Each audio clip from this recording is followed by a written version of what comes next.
उन्हाळी काम म्हटलं की सर्वप्रथम आठवण होते ते सांडग्याची. चला तर मग तुमच्यासोबत एक सांडग्याची रेसिपी शेअर करते. आईने रात्रीच मस्तपैकी मेथी आणि कोथिंबीर धुवून घेतली. आणली होती विकत, छान मिळाली होती. त्यानंतर मिक्सरमध्ये धणे, लवंग आणि काळी मिरी एकत्र काढून घेतले आणि खूप सारा लसूण रात्रीच आईने सोलून ठेवला होता. हे मिश्रण आईने डाळीच्या पिठामध्ये मिक्स केलं.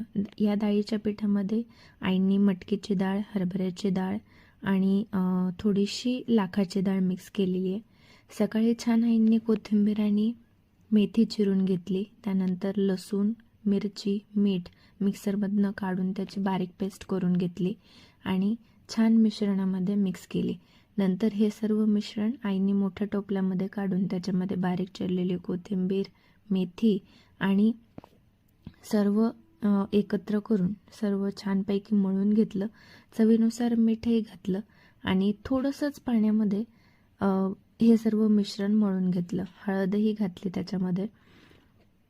धने, लवंग आणि काळी मिरीची पूड रात्रीच आईंनी पिठामध्ये घातली होती, कारण की याची चव खूप छान लागते आणि हे सर्व एकत्र मिक्स झाल्यामुळे अजून त्याची चव चांगली येते आणि वासही छान येतो आणि सांडगा जो आहे तो खराब होत नाही.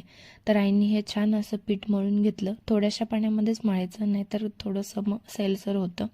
त्यानंतर आम्ही सर्वांनी मिळून घातले सांडगे. तुम्ही कधी घालणार आहात आणि तुमची उन्हाळ्याची तयारी सुरू झाली की नाही, कमेंट करून नक्कीच सांगा. व्हिडिओ आवडली असेल तर like and comment. Thank you so much. Bye.